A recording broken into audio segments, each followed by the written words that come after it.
Hey guys, what's up? So, today we're gonna be talking about osmoregulation, okay? Now, what's osmoregulation?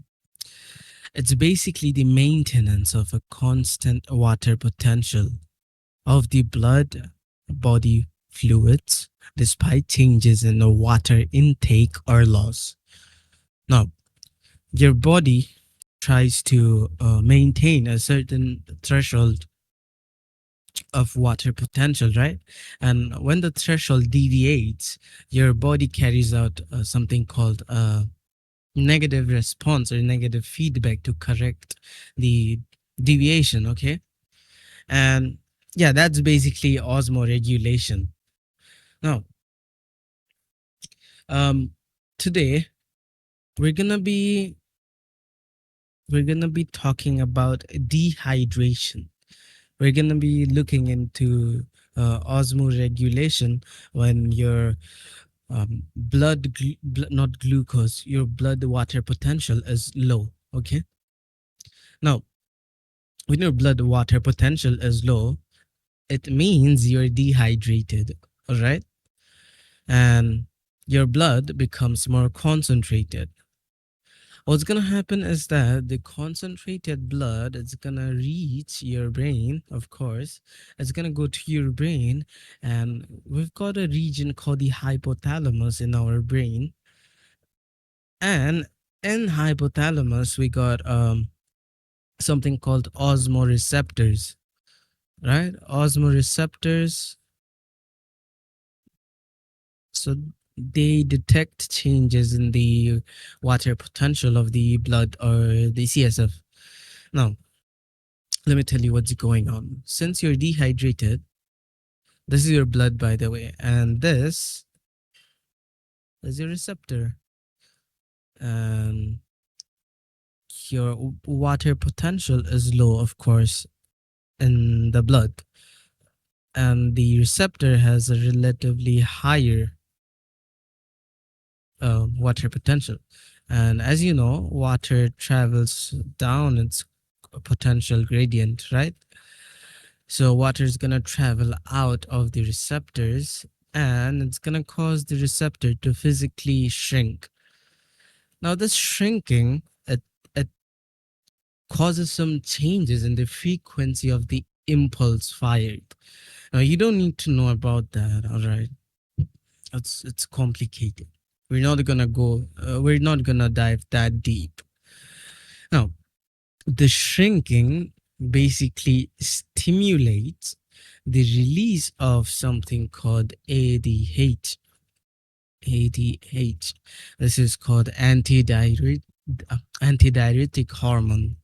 Now, the ADH is synthesized in your hypothalamus, okay? It is synthesized in your hypothalamus, but it is stored in your posterior pituitary,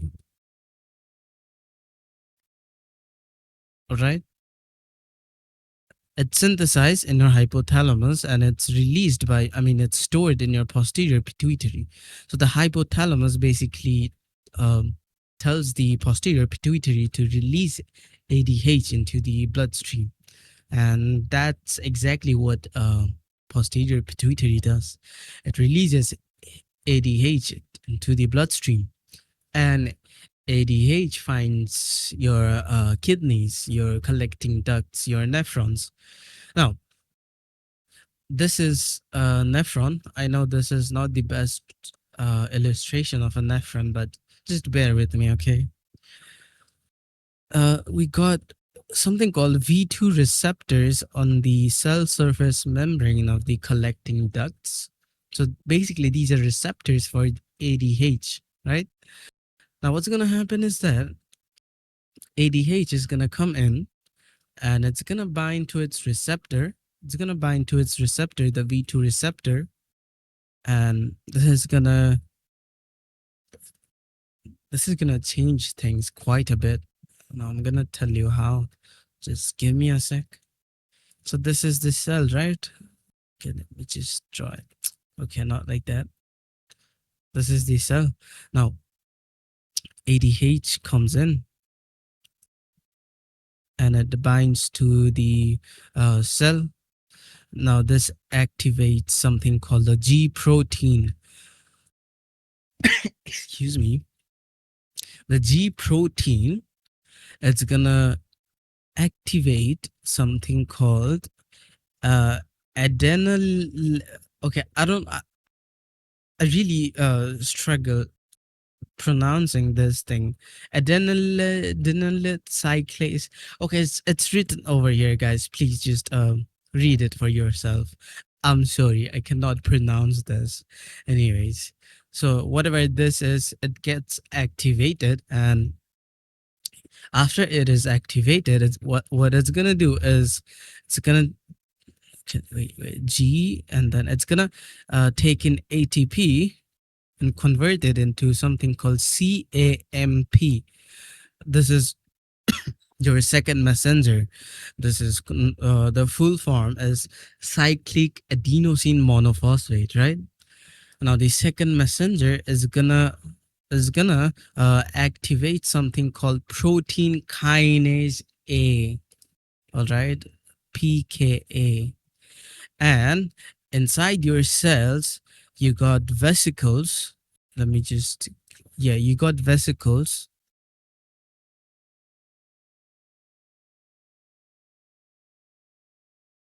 right? These are vesicles. Vesicles contain aquaporin 2 channels. So the vesicles basically contain doors, right? The channel, it contains the channel protein. It contains aquaporin 2. So the PKA is gonna tell um uh, the vesicle to um, exit the cell via exocytosis. Now, I'm just gonna read this out loud for you guys. Active PKA phosphorylates target proteins. So it's gonna phosphorylate the targeted proteins, and it's gonna promote movement of the aquaporin 2 containing the vesicles to the apical membrane. Now this is the apical membrane, okay? Like this side. Anyways, so what's gonna happen is that the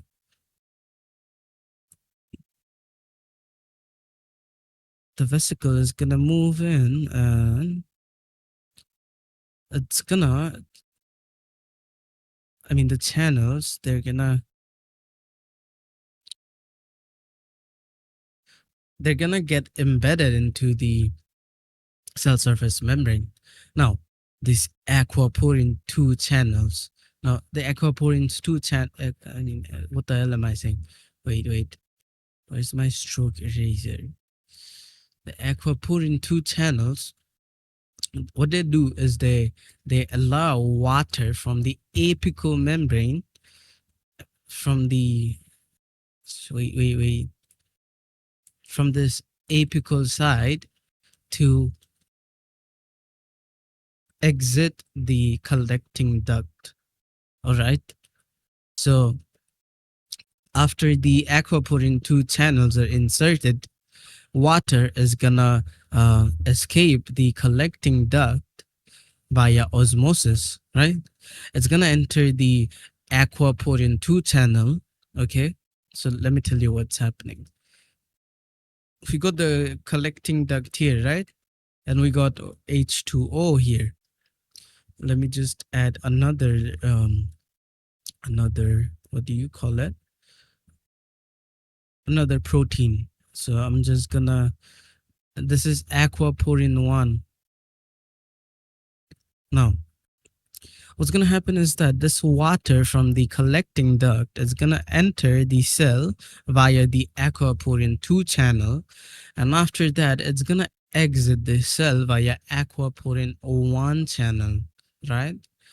And the water is gonna get absorbed via um, surrounding capillaries, uh, via surrounding blood vessels, right? And your blood water potential is gonna get restored to its threshold value, and your brain is gonna stop what do you call it, is gonna stop secreting. Their posterior pituitary gland is gonna stop secreting ADH. So, and your urine is gonna get more concentrated as the water moves out of the urine. It's gonna get more concentrated, right? So, uh, your urine might turn more. It may take on a darker shade, like a darker yellow. You know, I think you guys already know, like how concentrated the urine looks like. Anyways, so this is basically how your body restores its water potential after you dehydrate yourself. So don't make your body work too hard. Drink plenty of water, okay? Now, this is gonna be it. I hope this video was useful. I hope you guys learned something today. And yeah, see you guys in the next one. Bye bye.